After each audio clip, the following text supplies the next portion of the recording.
네, 2부 시작하겠습니다. 저는 그 2부 사회를 맡은 동국대학교 인문학술연구교수 민태양입니다. 반갑습니다. 2부 발표도 마찬가지로 한 분당 20분씩 발표를 해주셨으면 하고요. 그리고 제가 보다가 15분 정도 되면 알려드리는 의미에서 목탁을 한번 치도록 하겠습니다. 오늘 2부 첫 발제자는 평택대 박기철 교수님이신데요. 평택항의 과거, 현재, 미래라는 주제를 통해서 평택항의 과거와 현재를 집중적으로 분석하시고 미래 발전에 관한 논의를 각종 자료를 토대로 해서 종합해 주십니다. 앞면 보시면 열정과 사랑 그리고 헌신과 여행을 좋아하신다는 그 당신의 말씀처럼 여기 발표하실 평택항의 과거와 현재를 위해서 열정과 사랑을 쏟아서 정리해 분석을 해주셨고 평택항의 밝은 미래를 위해서 헌신적으로 자료를 만들어 보셨습니다. 글로벌 평택의 첫 걸음을 열어주실 박기철 교수님의 발제 들으시겠습니다. 그래서 방금 소개한 박기철이라고 합니다. 좀 전에 우리 존경하는 정근 스님 그리고 사랑하는 우리 백성정 교수님 이렇게 저를 불러주셔서 정말로 감사를 드리고요. 조금 전에 우리 백 교수님하고 김영수 교수님께서 발표를 제가 들으면서 우리 역사, 문화, 로드라는 제목에 딱 맞게 얘기를 해 주셨습니다. 그래서 저도 너무 많이 배웠고 오늘 제가 이 발표하는 부분은 너무 미약하지만 우리 평택항의 발전에 여러 의견들을 모으는데 조금이라도 도움이 됐으면 하는 생각에서 이 자리에 섰습니다. 금방 우리 교수님께서 소개해 주신 대로 저는 평택항의 과거와 현재와 미래라고 하는 제목으로 원고를 준비했습니다. 잘 모르는 상태에서 나름대로 열심히 한다고 하면서 제가 첫 번째 느꼈던 것은 우리는 살면서 너무 외형적인 것, 하드적인 것만 보지 않았나 싶었어요. 제가 쭉 평택에 대해서 국제 세미나도 하고 외국에 나가서 평택을 얘기하고 그렇게 했을 때도 평택의 발전된 모습, 변화된 모습을 얘기했지 그 사이에 우리 지역 주민들이 얼마나 힘드셨고 그리고 얼마나 많은 헌신과 희생을 하셨는가 하는 부분에 대해서 제가 소홀했다는 점을 먼저 양심 고백을 합니다. 그리고 앞으로 기회가 된다면 우리 평택항과 이 평택 시민들 그리고 우리 지역 주민 여러분들이 함께 발전할 수 있는데 최선의 노력을 다하겠습니다. 제가 준비한 논문은 크게 3개의 부분으로 말씀을 드릴 수가 있습니다.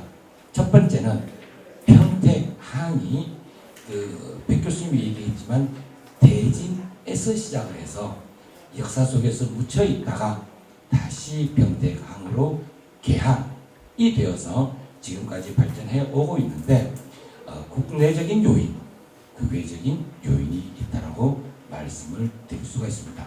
근데 여기 한 가지 제가 이 제목을 가지고 쓰면서도 우리가 평택항이 개항이 되었다라고 얘기를 하는데 사실은 그 제목보다는 평택항이 대진항으로서 지금보다 훨씬 더 이전에는 발전해 있었다라고 하는 것을 우리가 잊고 있다라고 하는 거죠.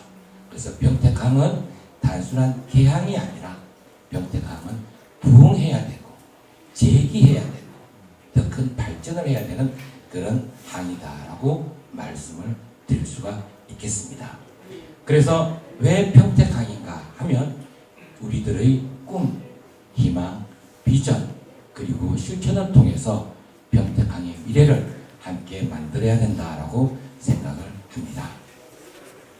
역사 속에 평택항은 두 분이 워낙 또 잘 해주셔서 중국 교육의 이전의 창고였다라고 표현을 하는데 우리가 서쪽으로 보면 황해를 지나서 산동 반도부 밑으로 내려가면은 김용수 교수님께서 말씀하신 대로 복건성, 광동성에서 동남아로 해서 저기 인도까지 이렇게 가는 지역이지만 또 우리가 동쪽으로 본다면 사실 우리 대진항, 평택항은 한중일의 브릿지 역할도 했던, 서쪽만 보지 말고 동쪽만 본다면 일본에 대해서도 우리가 많은 어떤 역할을 해줬었다라고 얘기를 할 수가 있습니다. 그래서 역사 속의 평택항은 한마디로 정의를 한다면 이 한중일 동아시아 교류에 있어서 중요한 허브 지역이었다라고 말씀을 드릴 수가 있습니다.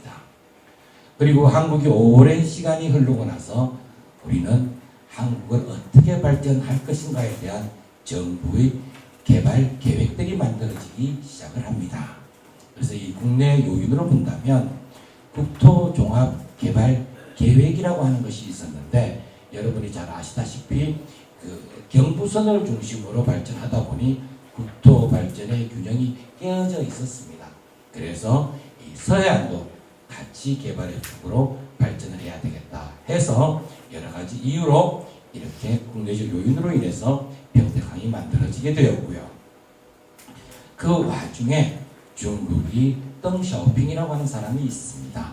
덩샤오핑이라고 하는 사람이 1978년도에 개혁과 개방을 하게 되는데, 이 개혁과 개방을 하는 경제특구, 연예개방도시, 경제개방구 등이 있는데 그게 전부 다 우리 평택항, 대진항을 바라보는 곳에 있는 도시들입니다. 그래서 현재 우리 평택항도 물동량의 약 90%가 중국과 교류가 이루어지고 있습니다.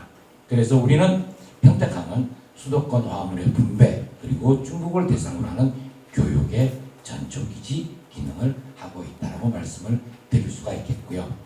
이것은 금방 말씀드린 이 중국의 개방 지역, 그 다음에 연해 지역들의 지도인이 나중에 그래서 참고하시면 될 것 같습니다. 그리고 평택항의 그 발전 과정을 보면 그게 그 평택항 개항 30년사에 잘 정리가 되어 있었는데, 지금 이 자리에는 없지만 변백운 소장님께서 굉장히 고생하셔서 이 글들을, 내용들을 작성해 주신 걸로 알고 있습니다. 그래서 제가 그 토대로 정리를 했습니다.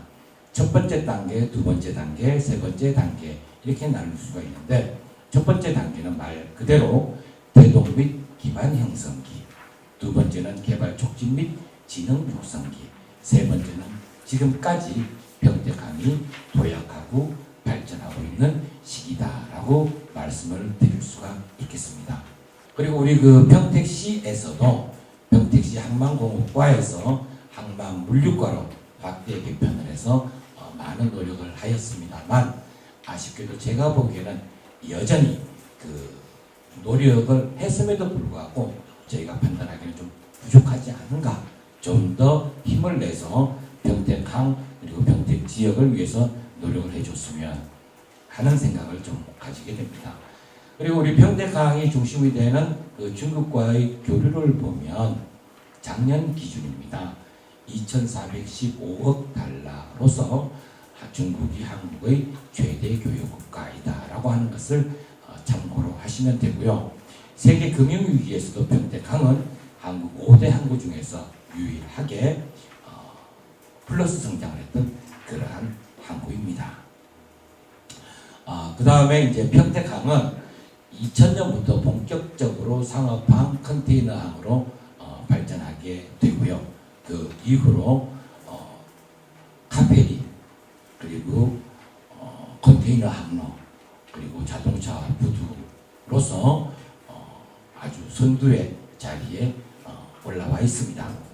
지금 우리들이 다 이제 고통받고 이제 거의 마무리 단계에 와 있습니다만은, 이 코로나 상황에서도 주목해서 봐주실 것이 평택항은 2020년에 9.3%가 증가했고요. 물동량이 2021년에는 21.4%의 증가율로 국내 최고를 기록하고 있습니다.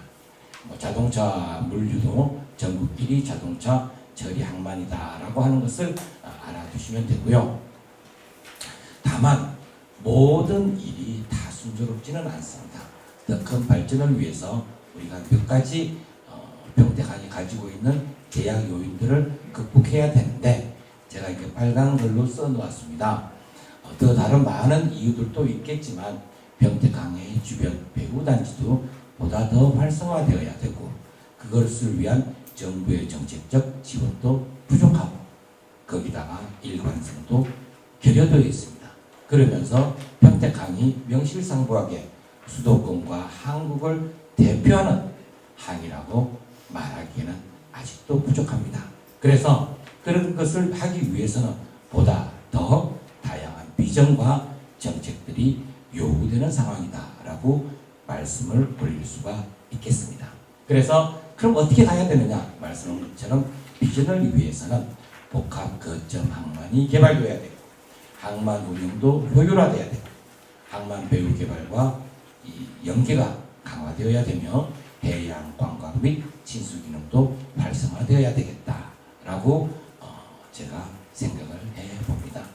제가 중국에서 사실 이 평택항을 통해서 굉장히 많은 사람들을 받았습니다. 1년에 많았을 때는 2,000명씩 받아서 평택 지역, 그다음에 경기도에 있는 학교들과 연계를 해주고 또 평택에 있는 학생들을 중국으로 가서 서로 교류할 수 있는 기회도 많이 만들어 주었습니다. 그럼에도 불구하고 사실 제가 정말 부끄러웠던 것은 이 수도사에 우리 그 외국인들을 데리고 와 보지 못했다는 거죠. 그때만 해도 제가 사실 잘 몰랐습니다. 앞으로 코로나가 끝나니까 그리고 내년부터는 우리 백 교수님, 우리 정문 스님 그리고 여기 계신 분들과 함께 제가 할 수 있는 부분에서 열심히 노력을 하겠습니다.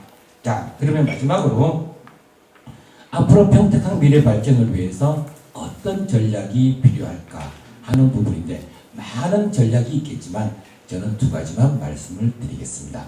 첫 번째는 사실 이 21세기 들어와서 가장 주목받고 있는 이 비즈니스 영역, 이 교류의 영역은 바로 전자상거래입니다. 여기 우리 김은 대표님, 그리고 우리 자화열 대표님, 전명수 또 대표님 다들 고생을 해주셨어요. 어떻게 고생하셨냐면 평택항 지키기 운동본부를 만들어서 시민단체가 중심이 되어서 정책 토론도 하고 세미나도 하고 제가 옆에 가 있었지만 시위도 하고 감사 청구도 하고 우리 권희수 선생님도 같이 계셨죠. 그게 많이 했음에도 불구하고 우리가 일명 얘기하는 세피아라고 그러죠. 관세청이 자신들의 이익을 지키기 위해서 그런 부분들을 오픈해주지 않고 있습니다.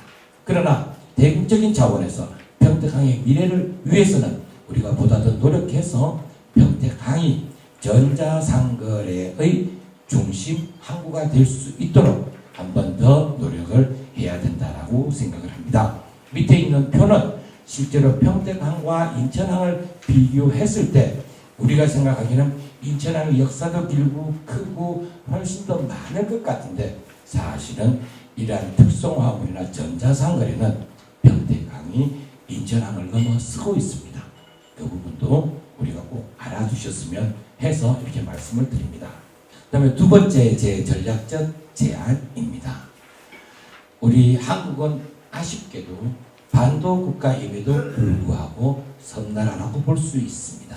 왜냐하면 우리가 육로로는 다른 지역에 접근할 수 없기 때문에 섬나라인데요.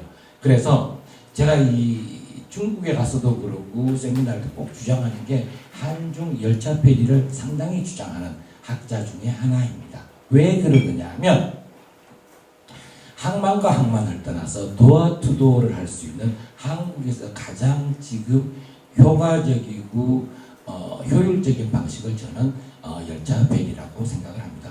물론 다른 의견들도 충분히 있으실 거라고 생각을 하는데 저는 그렇게 생각을 하고요. 왜 그러느냐면 이것을 통해서 우리나라가 중심이 되는 동북아에서의 황해 실크로드를 완성할 수 있다고 저는 생각을 합니다. 그렇게 된다면 한국이 세계 시장으로 연결되는데 중요한 역할을 하고 그것이 바로 우리 평택항의 미래, 우리 다음 세대의 먹거리라고 생각을 합니다.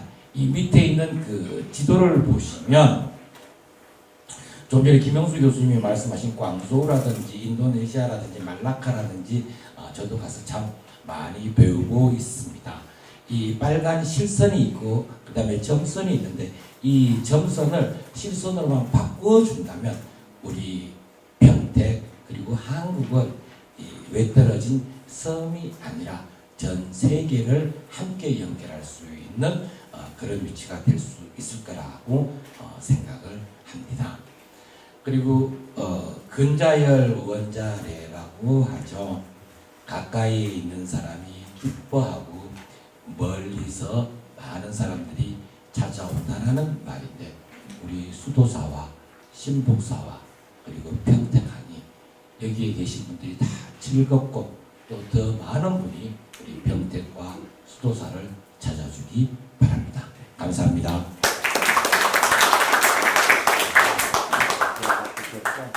네, 감사합니다.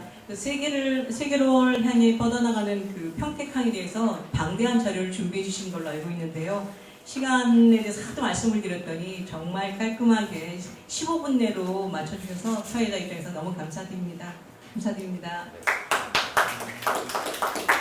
네, 다음 발표하실 분은 전 위독대 교수님이신 김명덕 교수님으로부터 신복사의 소가 가는 길이라는 제목의 발제문을 들어보시겠습니다.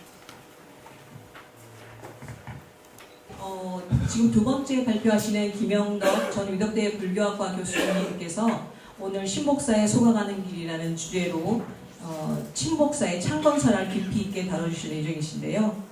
워낙 빛나는 업적이 많으신 분이시긴 하지만 교수님의 그 최근 업적을 이번 발표에 비추어서 말씀을 드려보면 파렵 10년 만다라의 의미 분석의 시각화라든지 주저에 따른 시황의 디지털 콘텐츠 구현, 기원에 따른 33관음의 시각화 등을 통해서 전통문화 콘텐츠와 관련된 연구와 논의에 천착하심을 볼 수 있습니다. 그렇기 때문에 교수님의 발제를 통해서 듣는 이 신복사의 소는 역사 설명 이상의 것, 즉 신복사의 역사문화 콘텐츠로 변모시켜주시는 귀한 시간이 될 것으로 기대하고 있습니다. 발표 드리시겠습니다. 네, 감사합니다. 우리 사회자분께서 분에 넘치게 칭찬을 해주셨습니다. 이제 그 제목은 너무 단출하죠. 지금까지 발표했던 세 분의 발제자에 비해서 저런 제목이 있는가 싶을 정도로 쉬운 제목입니다. 신복사 소가 가는 길. 사실 이건 제가 지은 제목 아니에요. 성일스님께서 지으셨습니다. 이렇게 할까요? 저렇게 할까요? 물어보니까 그냥 소가 가는 길 하면 어떻게 했냐 하고 했는데 뒤에 제목이 돼버렸어요. 그리고 거기 맞춰가지고 하게 됐습니다. 그럼 왜 소가 가는 길로 제목을 잡았냐면은 지난 여름에 제가 신복사에 왔죠. 그리고 성일스님 안내로 신복사를 둘러보는데 빠질 수 없는 코스가 있죠. 그 뒤에 보면은 소 무덤이 있습니다. 소 무덤을 제가 따라가서 보고 왔습니다. 그러면서 그때부터 받은 이제 이미지는 뭐냐면은 신복사는 소다. 어떻게 소를 무덤으로 만듭니까? 원래 불교도도 무덤은 안 하죠. 화장하지요. 그럼 이게 탑이 돼야 돼요.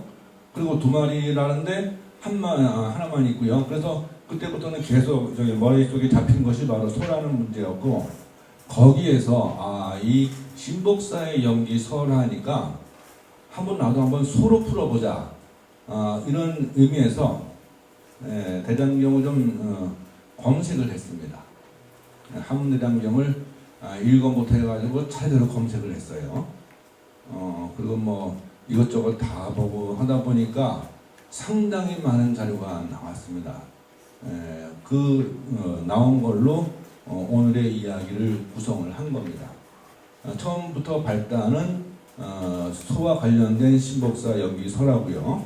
이거를 풀어가는 내용도 경전에 나와 있는 소와 관련된 내용들입니다. 그래서 제목이 이렇게 쉬운 겁니다. 목차도 쉽습니다. 신복사와 우보살, 소가 가는 길, 소가 오는 길, 아주 간단해요. 그래서 먼저 이 소가 가는 길을 중심으로 찾다 보니까 불교에는 소가 정말 엄청나게 불교와 관련되어 있구나 라는 걸 알게 되었습니다. 이건 서원에 나온 내용이고요. 서원에 나온 내용은 제가 설명을 한 번 더 드릴 필요가 있는 게 요 다음에 애니메이션 보여주거든요. 그래서 조금 보겠습니다. 네, 광덕산 신복사에 비로되나 불상 보물 제 565호죠. 그냥 이 화면 보시면 되겠습니다. 파주문산 포구의 어부가 바다에서 돌부처를 건져서 등에 지고 광덕산으로 갔으며 불상이 꼼짝하지 않는 장소에 그 불상을 내려놓았다고 합니다. 그 불상은 그 비로되나 불상이었죠. 며칠 후에 바람에 큰 배 두 척이 파손되어 석불이 나왔던 나루토에 머물렀고, 그때 마침 그 주인 없는 건장한 소 두 필이 와서 모든 파손 제목을 옮긴 다음에 죽었다고 합니다. 그리고 이 제목으로 절을 창건하였고, 이 절 이름이 바로 신복사입니다. 그래서 여기에 착안해서 세 갈래로 봤죠. 불교와 소의 관련. 그 다음에 소가 가는 길은 진리를 따라가는 길이다. 그래서 열의 수순의 과정으로 보았고요. 근데 소는 가기만 하는 것이 아니라 오기도 합니다. 소가 오는 길, 이것은 중생부재를 따라서 한 발 디딤으로써 중생 수순의 과정으로 보았습니다. 그래서 크게 셋으로 나눠 보았습니다. 첫 번째로 불교에서 소가 갖는 상징성을 찾아보니까 엄청난 내용이 나옵니다. 보통 불교에서 상징하는 동물하면 코끼리를 들 수가 있겠죠. 근데 코끼리가 아니더라고요. 소입니다. 용도 있지만 용보다도, 코끼리보다도 또는 사자보다도 소가 월등 많이 쓰이고 있는 걸 알 수가 있습니다. 검색해서 몇 회 나와 있는지 그 통계는 내가 못하겠지만은 지금까지 참 아주 많은 양을 보았습니다. 그래서 특히 이 소는 소가모니부를 가리킬 때 많이 쓰입니다. 그래서 명칭으로서 모니 우왕전, 그 다음에 대비우, 서구왕, 우왕불, 이것 말고도 소가모니불 외 다른 노래에도 우자 들어간 예래가 참 많습니다. 거기 각주에 다 달아놨습니다. 보시면 알겠습니다. 그리고 경전에도 이 수와 관련된 것이 불설 독자여서, 독자는 뭐냐면은 송아지라는 뜻입니다. 송아지 이야기는 좀 이따 설명 나올 겁니다. 그 다음에 불설 방우경, 소 키우는데 어떻게 하면 잘 키우는가, 이런 내용이 있고요. 군우비경, 엄청나게 많은 소에 대한 비유경이고, 이것 외에도 명칭만 남아있는 경전 가운데 소자가 들어간 경전이 아주 많이 있는 걸 발견할 수 있었고요. 특히 인도의 큰 강, 인더스강을 은소의 입에서 나온 강이라고 합니다. 그걸 신도하라고 그러는데 그건 인더스강의 응사죠. 그리고 특히 오종이라 해서 소에서 나온 건 전부 다 청정하게 봅니다. 그래서 유, 락, 소, 이거 전부 다 우유를 발효하기에 따라서 달라지는 거죠. 거기다가 우뇨는 구모달라라 그러는데 소의 오줌이고요. 우부는 구망이라고 하는데 소의 똥입니다. 이 다섯 가지를 청정한 것으로 여기고 제단을 건립할 때 사용합니다. 소가모니불과 소인연을 보죠. 고타마 시다타, 우리 소가모니 부처님의 성도전 명칭으로 알고 있는데, 사실상 정확한 명칭은 모르죠. 그렇지만 알려진 바에 의하면 이 고타마는 성씨니까 이건 다를 수가 없죠. 최대의 목으로 하는 뜻입니다. 가장 큰 소를 고타마, 소라는 성씨를 했던 것이 바로 고타마 시타타였던 겁니다. 그래서 이걸 번역하면 구담이라 해서 경전에는 사문 구담이 많이 나옵니다. 그리고 속전 부친의 명칭은 청정한 쌀밥을 의미하는 정반왕이 되고요. 그 다음에 이 석가모니불과 이 소와 관련된 인연은 여러 가지 많은데, 대표적인 게 마을의 모그녀가 소치는 소녀죠. 모그녀가 이 고행을 중지하고 니란다라 강에서 목욕을 하고 올라와 쉬는 고타마 시다타에게 우유죽을 갖다 줍니다.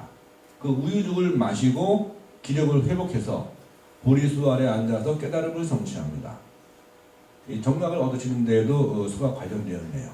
그 다음에 이 불설 독자경의 송아지 이야기가 나오는데 이건 좀 길거든요. 긴데 너무 재밌어가지고 여러분께 한번 꼭 읽어볼 걸 권해드리겠습니다. 근데 참고하실 건 그 당시 인도에서는 소도 말을 했답니다. 송아지와 사람과의 대화가 나와요. 그래서 이 송아지는 자신이 먹을 우유를 부처님께 양보합니다. 그리고 부처님으로부터 20겁 뒤에 유광열애가 되리라는 수기를 받게 됩니다. 그런데 이 기회를 만나기 위해서 송아지는 16겁 동안 소나 말로 지냈습니다. 그리고 이 절의 찬스를 살려서 부처님께 보시를 했고, 그리고 열애가 되리라는 수기를 받은 거죠. 그럼 이거를 이제 신복사와 연결시키면은, 신복사 제목을 옮겼던 그 소 2마리도 얼마나 오랫동안 그 자리에서 그 기회가 오기를 기다렸다가 그 일을 성취했는지 모르는 거죠. 저는 그랬을 거라고 믿고 싶습니다. 자, 이 생로병사 애안입니다. 이렇게 16겁 동안 기다리는 것도 힘든 일이고, 소의 몸으로 태어나는 것도 힘든 일이고, 사랑으로서 생사하는 것도 전부 다 힘든 일입니다. 아비달마 대비하다면은 소 파는 사람과 포악하는 자의 비유가 나옵니다.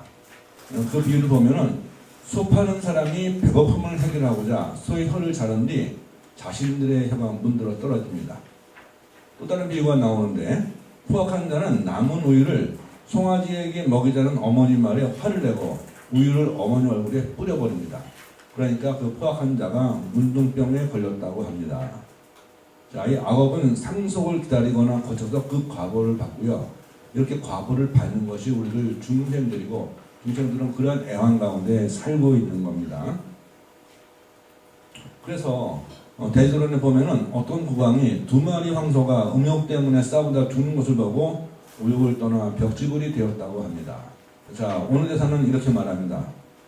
중생들이 생로병사 애환을 받는 이유, 중생들이 생사라는 바다에 오랫동안 빠져서 열반의 언덕으로 나아가지 못하는 것은 미혹을 일으켜 사득에 집착하는 것에 말미암니다. 그래서 중생을 교화하는 요점은 미혹을 없애고 삿된 집착을 버리게 하는 것이다. 자, 이제 소처럼 나아가야 될 때가 됐습니다. 소가 가는 길입니다. 소처럼 나아가. 대방등 대집경에는 소가 풀 먹는 것을 비유로 들어서 우유, 낙, 숙소, 제후의 수도처럼 착한 마음으로부터 시작하여 믿음, 소원으로 이어지는 한발 디딤을 설명하고 있습니다. 불설 방우경에는 소치정이가 11가지 일로 소를 기르고 보호하여 소를 더욱 불어나게 할 수 있는 것처럼 비구도 11가지 법을 행하여 불법을 닦을 수 있다는 설명이 부연 설명과 함께 자세하게 나와 있습니다. 자, 그 다음에는 열애수준의 한발디딤인데 조당집 20권에 이거는 교재를 한번 보시겠습니다.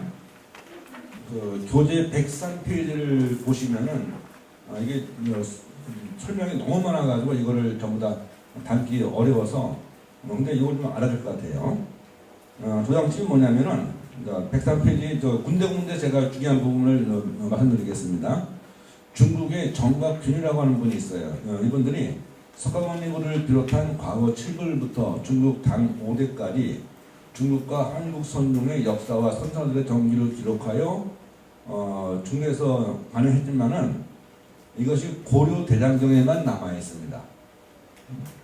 그리고 여기에는 우리나라 선사에 대한 기록들이 상당히 있습니다. 그 중에서 부당집 제20권에 속성은 박씨이고요. 폐강, 대동강 사람이죠. 오간산 서운사 화상으로 중국에 유학가서 앙산 해적선사의 법을 이었다는 순지라고 하는 우리나라 고승의 이야기가 나옵니다. 이 순지 선사가 17개의 원상을 가지고 이 형상을 통해서 불법을 설명을 해왔습니다. 그래서 이 내용이 참 좋은데 17개의 원상을 다 나열하려니까 도저히 이게 원고 양은 오바돼가지고 안 되겠더라고요. 이 중에서 수와 관련된 몇 가지만을 한번 들었습니다. 103페이지 하단에 보시면은 동그라미에 소자가 있죠. 이 모습은 소가 인초를 먹는 형상이라고도 하며 또는 성품을 모아 부처를 이루는 형상이라고도 한다고 하였습니다. 이건 이제 열애장이라는 개념을 설명하기 위해서 쓴 것으로 보입니다.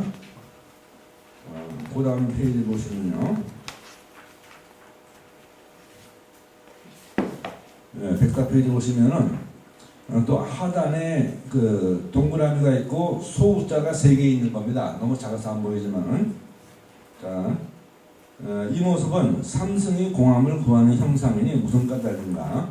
삼승은 진공이라는 말을 들으면 일단은 생각으로 찾으려 하므로 진공에 깨달아 들어가지 못한다. 그러므로 원상 밑에다 우자 셋을 쓰는 것이다. 그래서 결국 이것은 이제 삼승을 의미하는 거고, 삼승은 회삼귀일이죠. 일승으로 귀일됨을 의미합니다. 그리고 그 다음에 이제 105페이지 바로 다음에 나오는 동그라미 원상의 소자 들어가는 것은 앞에도 똑같은 형상이 나오지만 이건 내용이 다릅니다. 이 모습은 드러난 대지에 있는 흰소의 형상이니 드러난 대지라 함은 불지 또는 지혜의 공이다. 흰소라 함은 법신을 이루는 묘한 지혜이다. 그러므로 한 마리의 소가 원상 안에 들어있음을 표시한 것이다. 라고 해서 이 흰소, 배구가 일승을 의미한다 하였고요.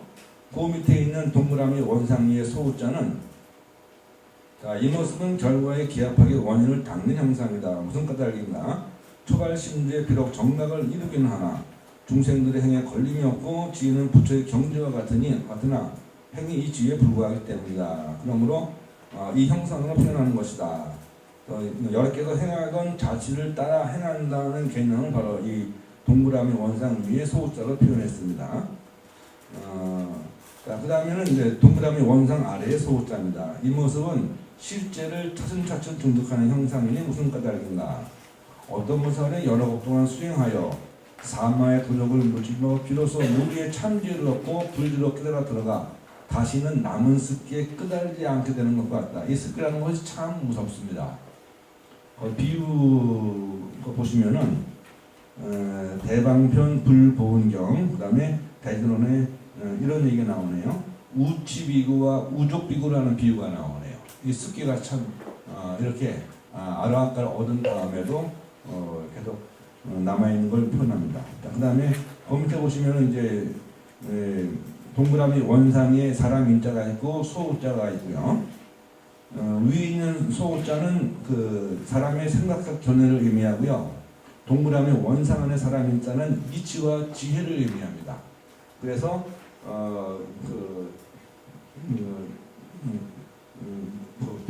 일승의 평등한 법에 잘 따라 들어가는 것을 설명하고 있습니다. 지금까지 이렇게 몇 가지 도당집 20권에 나오는 손지법사의 그림을 설명을 드렸고요. 그 다음에 이제 이대로 가면은 소화 가는 길이죠. 다시 이제 손은 돌아와야 합니다. 다시 한번 그 화면을 보시겠습니다. 우왕전은 뭐 이미 설명드렸던 거 아실 겁니다. 석가모니불입니다. 석가모니불이 위대한 거는 귀향하셨기 때문입니다. 석가모니 부처님께는 일생에 3번의 큰 격변의 시기, 출생이라고 할 만한 사건이 있습니다. 육신의 탄생, 그리고 보리수 아래에서 정각을 얻었다고 하는데 사실 그때가 기로였어요. 어떤 기로였냐면은 이대로 열반에 들어버릴 것인가 아니면 중생들한테 나갈 것인가, 이 기로에 있었거든요. 그리고 만약에 그 기로에 들었다면은 우리는 부처님을 알지 못합니다. 현장 3장의 서역기에 하면은 당시 인도를 여행하는 도중에 이 벽지구리의 탑을 무수하게 발견했다고 합니다. 만약 그때 중생을 교화하는 마음을 저버리고 열반을 지었다면은 석가모니불도 그 벽지구리의 탑 중 하나를 찾을 것에 불과했을 겁니다. 그래서 저는 보리수 아래에서 깨달음을 얻으신 2번째의 큰 변화, 탄생이죠. 그리고 다시 중생을 위하여 제도로 나온 3번째 큰 변화. 그래서 3번으로 보고 있습니다. 자, 묘음연화경에 이렇게 말합니다. 부처님 대종님께서는 다만 일대사 인연으로 이 세상에 출현하신다. 물론 출생부터 열반 이르기까지 전부 다 이것이 중생들을 위한 방편이지요. 그런데 부처님께서는 이제 중생을 위한 교화행에 그 일생에서 35세 정각을 얻으셔서 가지고 사실은 45년을 교화 방편을 하셨어요. 부처님의 일생은 교화 방편의 일생입니다. 대지도는 이렇게 말합니다. 대승은 바다와 같고 소승은 소 발자국의 고인물이네. 이 방향을 돌리고 안 돌리고의 차이가 여기에 있습니다. 자, 아유강동에도 이렇게 말하고 있습니다.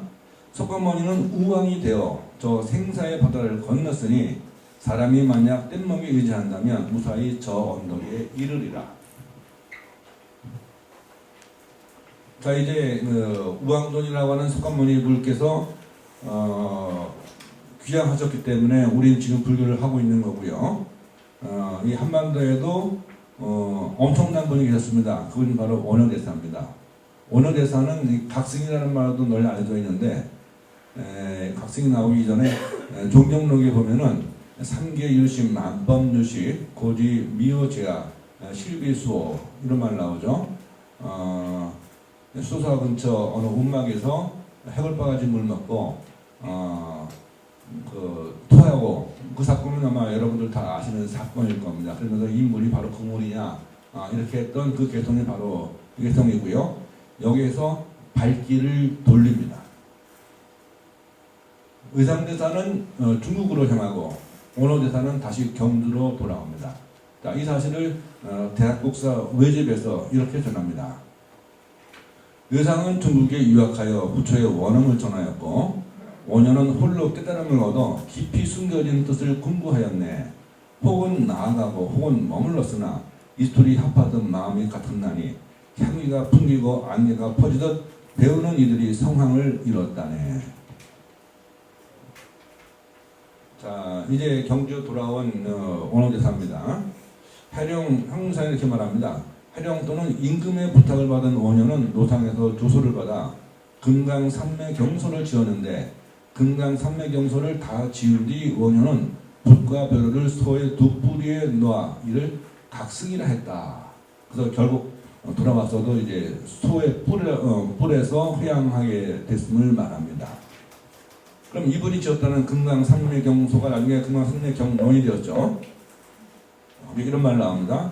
만일 대비를 여행해서 정과 해만 닦으면 이승의 지위에 떨어져 보살도를 막을 것이고 만약 비만 일으키고 정면을 닦지 않으면 범부 안에 떨어짐으로 보살도가 아니다. 그러므로 삼설을 닦고 이변을 떠나 보살도를 수행하여야 무상락을 이룬다라고 합니다. 자, 이제 중생수순의 한발 디즘입니다. 신복사의 비로자납을 자상은 이미 육지에서 만들어졌던 겁니다. 그리고 어느 법당에 세워져 있었겠죠.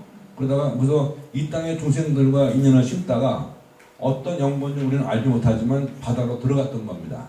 이것이 다시 육지로 돌아와서 중생 수순의 한발 디딤을 하고 있는 겁니다. 그리고 이렇게 비로자나불의 회계에 결정적 역할을 하는 것이 바로 어부와 소입니다. 비로자나불은 중생 수순을 위해서 가는 길이었고 어부와 소는 비로자나불을 향해서 열애순을 하는 가는 길이었고 결국 동행이 됩니다. 이것이. 그래서 금강 반야 바라밀경 파취착 불계 가명론에는 동행이라는 것은 마치 어미소가 오면 송아지가 따라오는 것과 같은 것이라고 말합니다. 무명가찰집에는 보다는 중생을 어미소가 송아지 생각하듯이 하며 중생을 위하여 진정한 친구가 되어 견고한 서원으로 용맹스럽게 일체를 구제한다. 신복사라는 불국을 건립하도록 목줄을 놨던 두 마리 소도 열애의 화신입니다. 당시 중생들의 생각에 수순하여 한발 디딤을 한 것이고요. 제목을 옮겨놔서 죽었다는 것은 더 이상 소의 걸음으로 나갈 것이 아니라 파손된 배의 제목을 재활용하여 법당으로 만드니 법의 선박이 되어 법계를 항의할 것을 일러주는 것입니다. 이제 마치는 말이네요. 첫째, 불교와 소의 관련성 확인했고요. 두 번째, 소가 가는 길은 열애를 향한 힘찬 발걸음임을 말할 수 있었고요. 세 번째, 소가 오는 길은 이타로 방향을 바꾸는 보살도의 실천입니다. 우왕존의 귀향은 불교 세계화의 초석이고요. 원효대사의 귀향은 소의 뿌리에 놓인 붓과 벼를 통해서 금강산매경론으로 빛납니다. 빗따라 한발 디딤은 비로자나불에 나가는 길이면서 중생에 수순하는 길입니다. 그래서 이제 다시 처음으로 들어왔네요. 신복사의 소무덤. 소무덤으로서 시작한 것이 바로 처음으로 왔는데, 이 소무덤은 중생을 위하여 한 발씩 다가온 비로자나불의 화신을 기리는 것이라고 생각합니다. 이것으로 마치겠습니다. 교수님의 열정적인 말씀 잘 들었습니다. 이제 마지막 순서로 지금 회장 스님께서 만드신 애니메이션을 보겠는데요. 스님께서 오시지를 않고 성일 스님께서 말씀을 해주시면서 같이 애니메이션을 보는 거로 발표를 대신하도록 하겠습니다. 저거 애니메이션 하기 전에 잠깐 말씀드리겠습니다. 이 애니메이션은 그 송광사의 지금 그 방장 스님의 시봉이신 회장 스님한테 제가 부탁을 드렸습니다. 동대에서 지금 대학원에서 박사과정 밟았나? 근데 지금 이제 조계종에서도 뭐 이런 영상에 관한 것들을 지금 이제 맡고 있습니다. 그래서 그 스님한테 오늘 바빠가지고 못 오시고요. 제가 좀 사정해가지고 이게 사실은 어떻게 보면 말도 안 되는 건데 억지로 끄집어내는 겁니다. 끄집어내는 이유는 어쩌면은 이미 깨달음이라는 그 바탕 자체는 이미 있었는데 부처님이 어느 날 나중에 이 세상에 대해서 이게 있었네 하면서 먼저 점 하나 쳤습니다. 여러분들 아까 그 여기 누가 이거 발표하실 때 그 크로키라는 말이 있더라고요. 초안 잡는 거. 굵은 연필로다 뼈대 잡는 거 있잖아요. 제일 처음에 스케치 금방 하는 거예요. 그것처럼 크로키 할 때 연필 하나 종에 딱 대는 그 순간이 부처님이 우리들을 위해서 애썼던 그 정성 그 자체가 아닌가 싶습니다. 그 정성으로 인해서 1200년 후에 돌아가신 다음에 돌아가신다는 것 자체는 당신은 육신은 다시 부활한 거잖아요. 우리 법신에 우리들 가슴자락에 전부 다 나중에 쫙 퍼져 계신 것 같아요. 그렇게 왔는데도 잘 몰랐어. 근데 그 부처님이 했던 말씀들을 사람들이 전하는 말이 흘러서 이 동쪽의 해동에까지 흘러서 틀림없이 뭔가 있겠다. 틀림없이 뭔가 있겠다. 여러분들 세상에서 여기서 지금 신복사가 그 진짜 말하고 싶은 것은 딱 호기심 한마디입니다. 우리가 호기심을 갖게 하는 그 바탕 자체는 우리가 지금 이 발디디고 있는 이 현실을 냉철하게 인식할 때 바로 그 호기심이 생길 것 같아요. 우리가 갈증을 뭔가 느껴야지 뭔가 찾잖아요. 근데 그 부처님의 말씀들이 바람을 타고 사람마다 그 입을 통해서 또 여러 가지 어떤 모형이라든가 형상 이런 걸 그려가면서 그런 걸로 인해서 책으로 인해서 이렇게 해도까지 왔습니다. 그래서 원효 스님이 그 자체를 보고 호기심을 일으킨 거죠, 사실. 그래가지고 의산 스님하고 가다가 이곳에서 바로 깨달음을 얻으셔가지고는 한마디 했습니다. 예전에 부처님이 깨달았다는 그 내용을 제가 군대 가기 전인가 여기 지금 여기 스님 계시지만 태고종 그 월간지에 불교라는 책자가 있습니다. 너무 길어지나요 지금? 어떻게 할까? 태고종 걸로 해야지. 그 불교지에 한문으로 나왔던 게 간단한 부처님의 깨달음의 노래라 해서 간단하게 나왔던 게 있었는데 여기서 내가 충격을 받은 엉구가 있어요. 첫마디가 뭐냐면 이제 생은 다 했답니다. 이제 번뇌 모든 것들은 다 끝났다고 하는 말이거든요. 첫 말씀이 이제 생은 다 했다. 유전은 불구 굴러도 싫어질 줄 모른다. 우리들의 습성이겠죠. 다시 태어나도 신구만 더 하나니 애욕다한 열반에 들이라 이렇게 했습니다.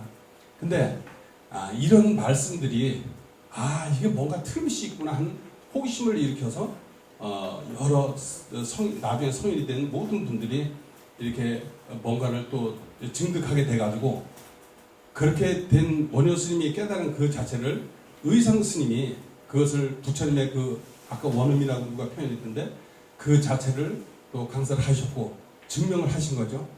증명을 하시고 그 다음 또 100년 뒤에 그런 것을 또 보고 듣고 글자로 된 그런 것들을 읽어가면서 해조 스님은 어린 나이에 용기를 낼 수가 있었습니다. 그러다가 또 한 100년 뒤에 조선 고려 초쯤 돼서 신복사에 어느 누가 무슨 마음을 일으켰나 봅니다. 그래서 비로자나 부처님을 모시게 된 이 인연으로 해서 그 인연이 지금 1000년 흘려서 지금 2022년이 됐는데 그 1000년 그러니까 1022년 해조 스님이 가시고 그 다음 100년 뒤에 부처님이 건져졌다고 추정되는 그때서부터 오늘이 1022년 그의 가을 빗다라입니다. 그래서 해조 스님에 관해서는 그 고려 때 어느 스님이 이렇게 썼더라고요. 확실한 건지는 몰라도 이 해조 스님이 쿠시나가라를 거쳐서 마침내 그 부처님께서 도를 이루셨던 보디가야의 그 마하보리사에 당도했을 때 그는 그 벅찬 가슴을 시로 남겼다고 합니다. 그 엉구 중에 한마디 그 앞에 있는 짧은 글귀 한마디만 설명하겠습니다. 보리수가 멀다 하고 걱정하지 않았는데 어찌 녹여오니 멀다고 하리요. 어떻게 보면 거꾸로 갔었나 봐요. 쿠시나가를 들렸다가 나중에 이제 그 보드가에 들렸다가 노갸온으로 가려고 했던 모양이에요. 그래서 보리수가 멀다고 생각지도 않고 여태까지 이 길까지 왔는데 어찌 그까지 노갸온이 멀리요. 그 깨달은 곳에서 보드가에는 뭐 김천에서 서울 거리라고 하더라고요. 다만 걱정되는 것은 이 가슴속에 내어달린 듯 험한 길 근심할 뿐 이미 마음속에서 일어나는 그 광풍 그 모든 그 업보의 그 바람이 세다고 해도 아랑곳하지 않네 하는 글귀입니다. 그래서 지금부터 회장 스님께서 그 해줬던 건데 그 차례를 해줄게요. 먼저 그 애니메이션을 그 스님이 이렇게 쭉 한 것들은 신복사에 관한 부처님을 건져내게 되는 그 연유에 관한 것이고요. 그 다음에는 그 말씀을 듣고 우리가 이 시대에서 어떻게 할 것인가 해가지고 우리들 신도분들 몇 명이서 이렇게 가는 거를 찍어가지고 그 크로키처럼 하는 상태로 이렇게 해가지고요. 맨 끝에는 그냥 연자대 하나 딱 나오는 그림으로 했습니다. 현실 속에서 그래서 우리는 어떻게 할 것인가 항상 요번에 이것을 하는 것으로 인해서 가슴 속에 우리는 나는 그러면 어떻게 하지? 어떻게 할 것인가 그 하나만 남기를 여러분에게 부탁드리겠습니다. 감사합니다.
음.